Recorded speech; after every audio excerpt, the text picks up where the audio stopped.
और अब खबरें विस्तार से देखेंगे। उत्तर प्रदेश के मुख्यमंत्री योगी आदित्यनाथ आज प्रदेश के 3 जिलों के दौरे पर थे। सीएम योगी आज सुबह नोएडा पहुंचे, जहां उन्होंने वैक्सीनेशन सेंटर का जायजा लिया। इसके साथ ही सीएम ने मंडल के अधिकारियों के साथ बैठक की। बैठक में सीएम योगी ने जिले में कोरोना के हालातों की समीक्षा की। इसके बाद सीएम मेरठ के लिए पुलिस लाइन रवाना हुए। वहीं CM Covid integrated command centre का जायजा लेने और अधिकारियों से मौजूदा हालातों की समीक्षा के बाद गाजियाबाद पहुंचे, जहां उन्होंने मौजूदा हालातों का जायजा लिया, साथ ही जरूरी दिशा निर्देश भी दिए। लोगों ने टेस्ट एंड ट्रीट के लिए अर्ली एंड एग्रेसिव कैंपेन पूरे प्रदेश के अंदर चलाया और उसका परिणाम हम सबके सामने है। प्रदेश के अंदर जब फर्स्ट वेव आई थी तो हमारे पास जो सबसे ज्यादा केस आए थे वह 7,200 आए थे। एक्टिव केस प्रदेश के अंदर जो सर्वाधिक हुए थे वह 67,000 तक गए थे। पहला जब केस यूपी के अंदर आया था 2 मार्च 2020 को, तो हमारे पास प्रदेश में न टेस्ट की क्षमता थी, ना कोई भी हमारे पास आइसोलेशन बेड था जहां पर हम कोविड पॉजिटिव का उपचार करा सकें। भारत सरकार के सहयोग से राज्य सरकार की मशीनरी ने अपने सभी जनप्रतिनिधियों, प्रशासनिक तंत्र और सभी संगठनों संस्थाओं के सहयोग से आज हम प्रतिदिन 2.5 लाख से लेकर 3 लाख टेस्ट प्रतिदिन प्रदेश के अंदर कर रहे हैं। प्रदेश के अंदर एक या देश के अंदर या दुनिया के अंदर एक जो नई आशंका व्यक्त की जा रही है कि सेकेंड वेव के बाद एक थर्ड वेव भी आएगी। थर्ड वेव पर भी प्रभावी अंकुश लगाने की दिशा से अभी से प्रदेश सरकार ने अपनी कार्य योजना बनानी शुरू की है। हर जनपद में प्रशासन से कहा गया है कि महिला और बच्चों के लिए एक हॉस्पिटल डेडिकेटेड अभी से तैयार कर लीजिए।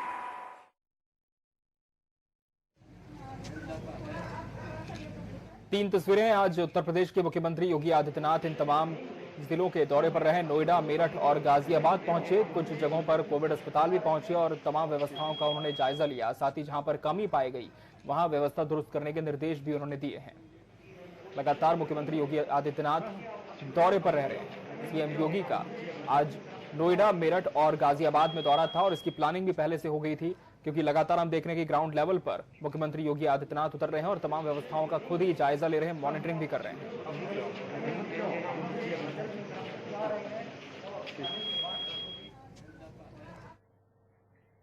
कोरोना वायरस के संक्रमण से बचाव और महामारी पर अंकुश लगाने के लिए उत्तर प्रदेश की योगी आदित्यनाथ सरकार की खूब तारीफ हो रही है। WHO और नीति आयोग के बाद अब बॉम्बे हाईकोर्ट ने भी यूपी सरकार की तारीफ की है। सीएम योगी के बच्चों को कोरोना से बचाने के लिए किए गए तैयार मॉडलों का जिक्र करते हुए बॉम्बे हाईकोर्ट ने महाराष्ट्र सरकार से पूछा है कि यहां यूपी सरकार की तरह PICU यानी कि पीडियाट्रिक इंटेंसिव केयर यूनिट बनाने पर विचार क्यों नहीं किया जा रहा है। आपको बता दें कि यूपी सरकार ने कोरोना संक्रमण से बच्चों को बचाने के लिए हर बड़े शहर में 50 से 100 बेड का पीडियाट्रिक ICU बनाने का फैसला किया है। विश्व स्वास्थ्य संगठन और नीति आयोग पहले ही कोविड प्रबंधन के लिए प्रदेश सरकार के यूपी मॉडल की तारीफ कर चुके हैं। आयोग ने यूपी के इस मॉडल को अन्य राज्यों के लिए नजीर बताया है।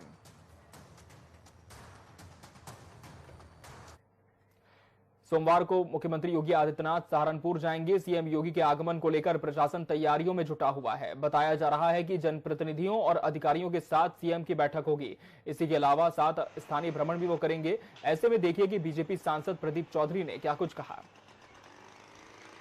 माननीय मुख्यमंत्री ने यहाँ आकर के सारी व्यवस्थाओं को देखा था और अब दूसरी बार फिर माननीय मुख्यमंत्री जी यहाँ पर इस कोरोना के संकट को किस प्रकार से बाहर निकालने का काम, संकट से बाहर निकालने का काम किया जा सके, उस दृष्टिकोण से सारी व्यवस्थाओं को देखने के लिए, जहाँ जो कमी है उसको पूर्ति करने के लिए, और मैं समझता हूँ कि कमियों की जहाँ तक बात है पहले से ही बहुत सारी कमियों की पूर्ति करने का काम कर लिया गया है।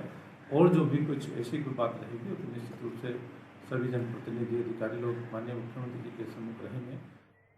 उत्तर प्रदेश में कोरोना वायरस संक्रमण के सेकंड स्ट्रेन पर कोरोना कर्फ्यू के दौरान काफी प्रभावी असर होने के बाद सीएम योगी आदित्यनाथ ने मंत्रिमंडल के सदस्यों के साथ बैठक के बाद कोरोना कर्फ्यू और बढ़ाने का निर्णय लिया है। इसके साथ ही कई अन्य निर्णय भी लिए गए हैं जो बढ़ते संक्रमण के इस दौर में प्रभावी हुए तो व्यापक असर दिख सकता है। देखिए पूरी रिपोर्ट।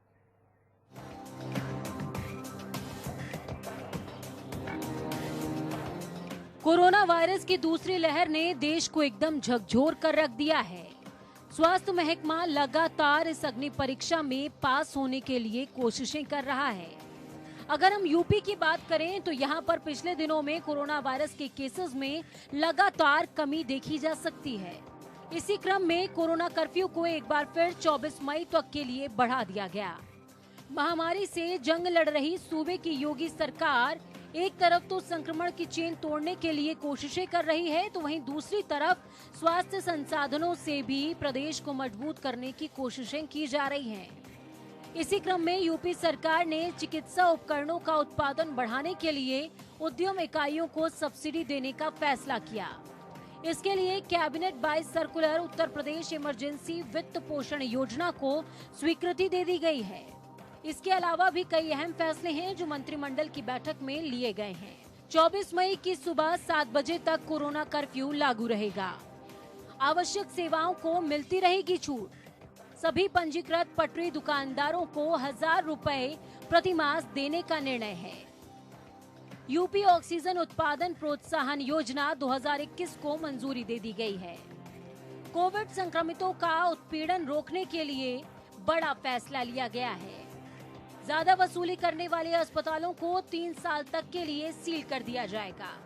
प्राइवेट अस्पतालों ने निर्धारित दर से ज्यादा अगर वसूली की तो अस्पतालों का लाइसेंस निरस्त होगा। 18 साल से ऊपर के लोगों को मुफ्त में कोविड वैक्सीन देने पर मुहर लगी है। कोरोना फ्रंट पर होगी नोडल अफसरों की नियुक्ति। इसमें सीनियर और मिडिल लेवल के नोडल अफसरों की तैनातगी की जाएगी। 59 आईएएस अफसरों को मिलेगा 75 जिलों का चार्ज। सीनियर आईएएस को आवंटित होंगे 2-2 जिले। 24 घंटे एसडीआरएफ और पीएसी की जल पुलिस वाहिनियों को गंगा में तैनात किया जाएगा। हर मंडल में 50 से 100 बेड का पीआईसीयू तैयार करने के निर्देश हैं। ब्लैक फंगस को लेकर तैयारियां सुदृढ़ करने के निर्देश हैं। मुख्यमंत्री योगी आदित्यनाथ के सरकारी आवास पर हुई संपूर्ण मंत्रिमंडल की बैठक में कई अहम फैसले लिए गए हैं। इसके तहत प्रदेश सरकार ने सभी पंजीकृत पटरी दुकानदारों को आर्थिक सहायता के तौर पर 1000 रुपए देने का निर्णय किया है। साथ ही प्रदेश सरकार इन सभी को 3 महीने का राशन भी देगी। इसके अलावा कैबिनेट मीटिंग में यूपी ऑक्सीजन उत्पादन प्रोत्साहन योजना को मंजूरी मिली है। सूबे की सरकार ने बढ़ते कोरोना संक्रमण को देखते हुए कम्युनिटी किचन के संचालन का फैसला भी किया है। उत्तर प्रदेश सरकार कोरोना वायरस से निपटने के लिए एक्शन मोड में है, जिसकी तारीफ WHO नीति आयोग के बाद बॉम्बे हाई कोर्ट ने भी की है। बॉम्बे हाई कोर्ट ने तो यहां तक कह दिया कि महाराष्ट्र सरकार यूपी सरकार की ही तर्ज पर पीआईसीयू बनाने पर विचार क्यों नहीं करती। इसमें कोई दो राय नहीं कि तैयारियां आक्रामक हैं, लेकिन इन तैयारियों की तासीर अगर जमीन पर नजर आए तो बात बन सकती है। जनता टीवी के लिए विशाल त्रिपाठी की रिपोर्ट।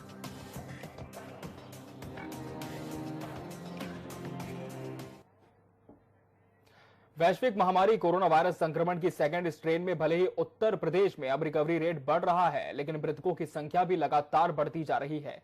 प्रदेश में बीते 24 घंटे में 10,682 नए संक्रमित मिले हैं। इसके साथ ही 24 घंटे में 311 लोगों की मौत हुई है। एक दिन में 24,837 लोग इसके कहर से उभरे हैं। आंकड़ों के जरिए सूबे का हाल आप देख सकते हैं। 15 मई को जिस तरह से 12,547 केस मिले थे, 14 मई को इनकी संख्या और बढ़ गई, 15,747 हो गई। 13 मई को आंकड़ा और बढ़ा, 17,745 केस मिले हैं। वहीं 12 मई को इसमें और उछाल आया है। आपको बता दें 17,000 से भी ज्यादा केसेस जो हैं वो आगे दर्ज किए गए हैं। 15 मई से लेकर के आप पूरा आंकड़ा दे सकते हैं हफ्ते भर में किस तरह से लगातार केसेस में वृद्धि हुई है। 12 मई को 18,023 केसेस मिले, 11 मई को 20,445, 10 मई को 21,277 और 9 मई को 23,175 केस दर्ज हुए हैं कोरोना के।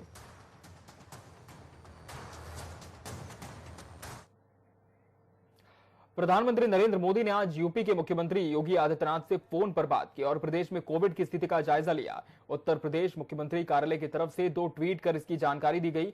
आइए हम आपको ग्राफिक्स के जरिए दिखाते हैं कि क्या कुछ इस ट्वीट में कहा गया है। सीएम योगी कार्यालय की तरफ से आदरणीय प्रधानमंत्री जी ने उत्तर प्रदेश की कोविड की स्थिति, कोविड के प्रबंधन और वैक्सीनेशन के बारे में बातचीत की है, ये इसमें लिखा गया है। और आपको बता दें कि लगातार प्रधानमंत्री भी अलग अलग राज्यों के मुख्यमंत्रियों के साथ इस पूरे मसले पर बातचीत भी कर रहे हैं। बढ़ते हैं आगे, बात करेंगे कानपुर की, जहां ऑक्सीजन की किल्लत को देखते हुए लोगों के लिए राहत भरी खबर सामने आई है। औद्योगिक विकास मंत्री सतीश महाना ने आज जिला अस्पताल में स्थापित ऑक्सीजन जनरेशन प्लांट का उद्घाटन किया है। उद्घाटन में मंडल आयुक्त डॉक्टर राजशेखर, जिलाधिकारी आलोक तिवारी, सीएमओ डॉक्टर नेपाल सिंह सहित बीजेपी के कार्यकर्ता और अस्पताल के अन्य डॉक्टर शामिल रहे। इस मौके पर मंत्री सतीश महाना ने बताया कि दूसरे प्लांट लगाने पर भी शासन को लेटर भेजा गया है और जल्द ही जीएसवीएम मेडिकल कॉलेज में भी प्लांट की संख्या को बढ़ाकर ऑक्सीजन की कमी को दूर किया जा सकेगा। प्रशासन और सरकार के द्वारा तत्परता के साथ काम किया गया। जहां पर ऑक्सीजन की कमी नहीं आने दी गई,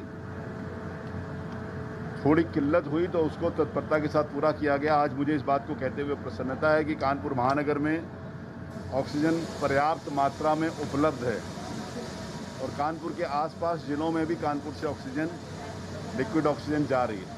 इस इंफ्रास्ट्रक्चर को परमानेंट करने के लिए भी सरकार के द्वारा जो कदम उठाए गए हैं उसमें हॉस्पिटल्स में अपना ऑक्सीजन प्लांट लगे।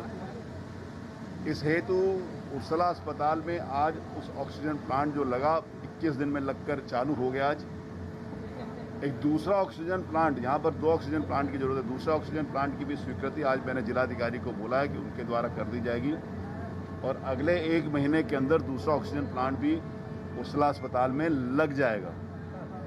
इसी प्रकार से मेडिकल कॉलेज जीएसवीएम में भी वहाँ पर ऑक्सीजन प्लांट लग रहा है। उत्तर प्रदेश में कोरोना संक्रमण को देखते हुए इस साल भी उच्च शिक्षा के विद्यार्थियों को बिना परीक्षा के प्रमोट करने का फैसला लिया गया है। इस संबंध में शासन ने 3 कुलपतियों की कमेटी बनाई है। इस कमेटी में उच्च शिक्षा विभाग के विशेष सचिव अब्दुल समद ने लखनऊ विश्वविद्यालय के कुलपति प्रोफेसर आलोक राय, छत्रपति साहू जी महाराज विश्वविद्यालय कानपुर के कुलपति प्रोफेसर विनय कुमार पाठक और महात्मा ज्योतिबा फुले रोहिलखंड विश्वविद्यालय बरेली के कुलपति प्रोफेसर कृष्णपाल सिंह को शामिल किया है। ये कमेटी शासन को 7 दिन में रिपोर्ट सौंपेगी। वहीं कोरोना के बढ़ते प्रकोप का असर उच्च स्तर शिक्षा की परीक्षाओं पर भी नजर आ रहा है। क्लैट 2021 की परीक्षा एक बार फिर स्थगित हुई है। कोरोना के बढ़ते मामलों को लेकर एनएलयूएस ने परीक्षा स्थगित कर दी है। 13 जून को क्लैट 2021 की परीक्षा होनी थी, तो वहीं क्लैट 2021 के लिए पंजीकरण की तिथि को भी बढ़ा दिया गया है। अब 15 जून तक कंसोर्टियम fnls.ac.in पर ऑनलाइन आवेदन आप कर सकते हैं। बलिया स्थित गंगा नदी में शवों का मिलना बदस्तूर जारी है। मामला फेफना के मालदेपुर घाट का है, जहां पर 2 शव मिले हैं। नदी किनारे पड़ी लाशों को कुत्तों की ओर से नोचकर खाते हुए वीडियो वायरल हो रहा है। इस पूरी घटना की जानकारी जैसे ही एसपी को मिली, स्थानीय पुलिस को अंतिम संस्कार करने का आदेश दिया गया। पुलिस ने दोनों लाशों का अपनी देखरेख में अंतिम संस्कार कराया है। फिलहाल एसपी ने सभी घाटों पर पीएससी और तैराक टीम की ड्यूटी लगाई गई है। सभी थानों को अलर्ट करते हुए कहा गया है कि बहते हुए शवों पर नजर रखें, अगर मिले तो अंतिम संस्कार कराएं। लेकिन इन तमाम बातों से तर तस्वीर कुछ और ही कहती है। लाश बहुत ज्यादा बहक जाती थी पहले, 2 दिन पहले, मगर 2 दिन से लाश इसमें कम हो गई है और मतलब सिलसिला पड़े तो अभी 2-3 लाश यहाँ लगी थी, उधर से बह कर का करके फिर एक लाश तो अभी 5 मिनट पहले निकल गई। 2 लाश जो है अभी कुत्ते जो हैं खींचे रहे हैं, खींच के खा रहे हैं।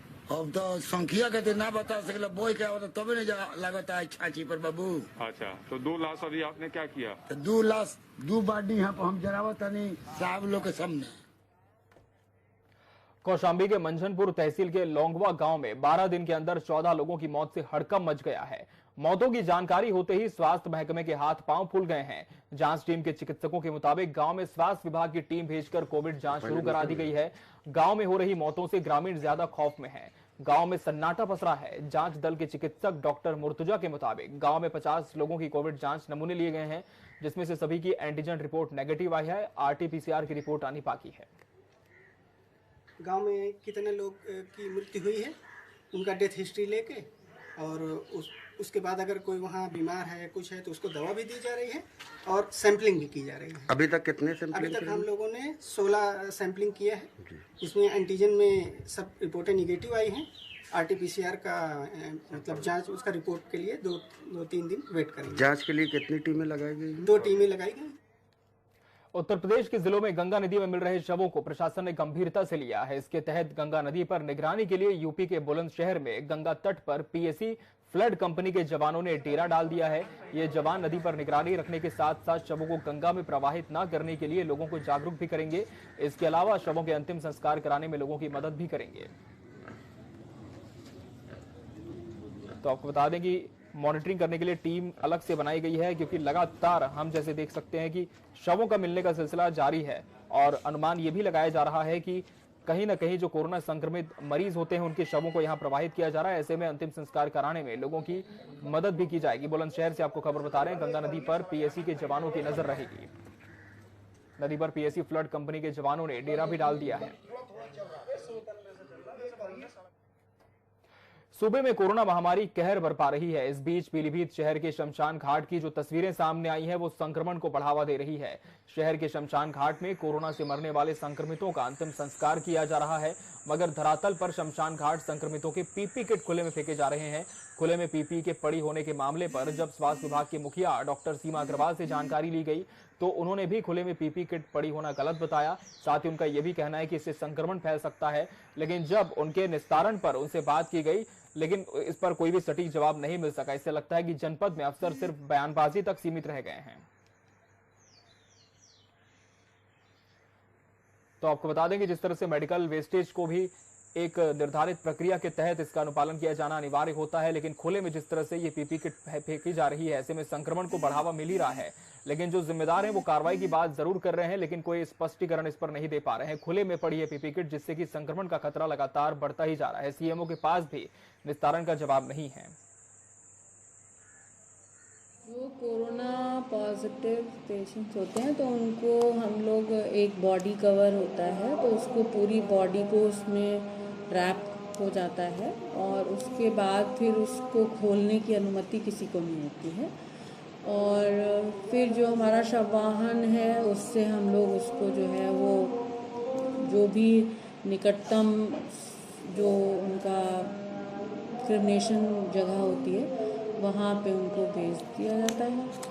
और यहाँ पर हम लोगों ने एक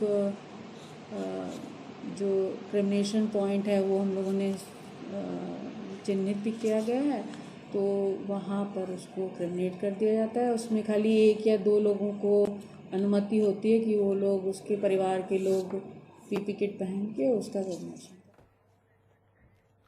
उत्तर प्रदेश में कोरोना से लड़ने के इंतजामों पर कांग्रेस के प्रदेश अध्यक्ष अजय कुमार लल्लू ने योगी सरकार को फेल बताया है। उन्होंने कहा कि जब प्रदेश में कोरोना फैल रहा था तब सरकार और मुख्यमंत्री चुनाव में व्यस्त थे। अब जब प्रदेश में हाहाकार है, नदियों में लाशें हैं और लोगों की आंखों में आंसू हैं। और कुछ क्या कहा प्रदेश अध्यक्ष ने, आपको सुनाते हैं।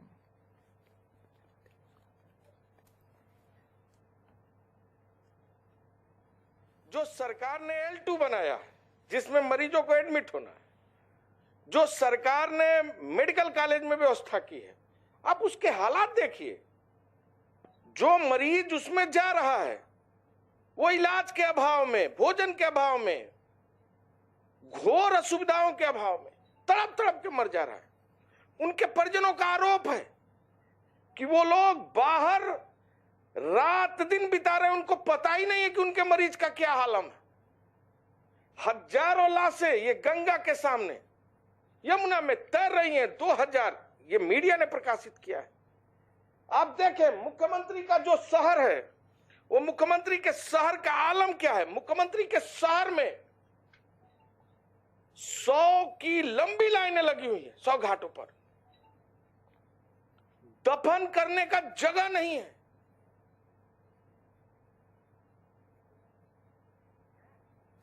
तो आपको बता दें कि लगातार यूपी सरकार पर निशाना भी साधा जा रहा है और कहीं ना कहीं सरकार को घेरने की कोशिश में विपक्ष ने भी कमर कसी हुई है। वहीं यूपी के अमेठी में जिला अस्पताल में देर रात हड़कंप मच गया। दरअसल अस्पताल में एक अधेड़ महिला की मौत के बाद परिजनों ने डॉक्टरों पर इलाज में लापरवाही का आरोप लगाया है, जिसके बाद परिजनों ने डॉक्टरों और स्टाफ की जमकर पिटाई भी कर दी।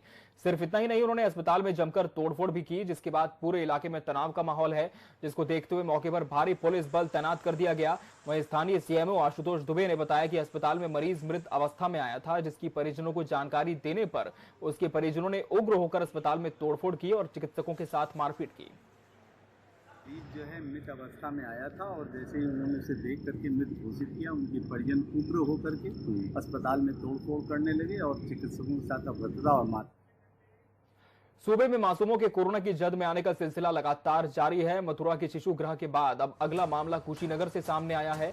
शनिवार को कोरोना वायरस से संक्रमित हुए लोगों की सूची में 1 से 9 साल के मासूमों की संख्या भी दर्ज हुई है और ये संख्या डराने वाली है। 18 बच्चे कोरोना संक्रमित हुए हैं और इन बच्चों की संख्या जिले से कोरोना वायरस की जद में आए मासूमों की संख्या का लगभग 6% है।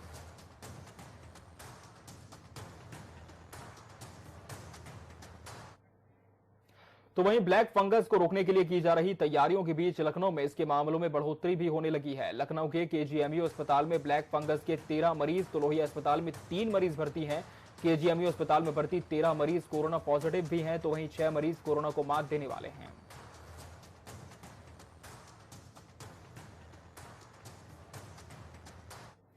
यूपी में कोविड संक्रमण की धीमी होती रफ्तार के बीच पैर पसारते ब्लैक फंगस नाम की बीमारी से भी बचाव की तैयारी शुरू हो गई है। मुख्यमंत्री योगी आदित्यनाथ के निर्देश पर एसजीपीजीआई लखनऊ में ब्लैक फंगस के मरीजों के इलाज के लिए 12 सदस्यीय सीनियर डॉक्टरों की टीम बनाई गई है। इस टीम से अन्य डॉक्टर्स भी मार्गदर्शन ले सकेंगे। शनिवार को एसजीपीजीआई के निदेशक डॉक्टर आरके धीमन की अध्यक्षता में टीम ने प्रदेश के विभिन्न सरकारी और निजी मेडिकल कॉलेजों में डॉक्टरों को इलाज के बारे में प्रशिक्षण दिया। ऑनलाइन प्रशिक्षण कार्यशाला में डॉक्टरों को ब्लैक फंगस के मरीजों की पहचान, इलाज और सावधानियों के बारे में विस्तार से बताया गया। सीएम योगी ने इस मामले में स्वास्थ्य विभाग और चिकित्सा शिक्षा विभाग को निर्देश दिए कि विशेषज्ञों के परामर्श के अनुसार ब्लैक फंगस के उपचार में उपयोगी दवाओं की उपलब्धता तत्काल सुनिश्चित कराई जाए। उत्तर प्रदेश की जेलों की सुरक्षा व्यवस्था की पोल खोलने वाला चित्रकूट जिला जेल का प्रकरण अब सुप्रीम कोर्ट पहुंच गया है। दाखिल याचिका में चित्रकूट की जेल में हुए गैंगवार और एनकाउंटर मामले की सीबीआई या एनआईए से जांच कराने की मांग हुई है। वकील अनूप प्रकाश अवस्थी ने सुप्रीम कोर्ट में याचिका दाखिल की है। वकील अनूप प्रकाश का कहना है कि चित्रकूट जिला जेल में गैंगवार में मारे गए मुकीम काला और मिराज अली के साथ ही पुलिस एनकाउंटर में ढेर अंशु दीक्षित का प्रकरण बेहद संदिग्ध है। उन्होंने आज ऑनलाइन माध्यम से यह अर्जी दाखिल की है। आपको बता देंगे, बीते शुक्रवार को चित्रकूट जिला जेल में सुबह गैंगवार में कैराना पलायन के मुख्य आरोपित मुकीम काला और पूर्वांचल के माफिया विधायक मुख्तार के रिश्ते के भांजे और गैंग सदस्य मिराज अली की शार्प शूटर अंशु दीक्षित ने हत्या कर दी थी। हत्यारे अंशु को भी पुलिस मुठभेड़ में ढेर कर दिया गया था। वहीं इस मामले में जेल अधीक्षक सहित 5 को निलंबित भी कर दिया गया है।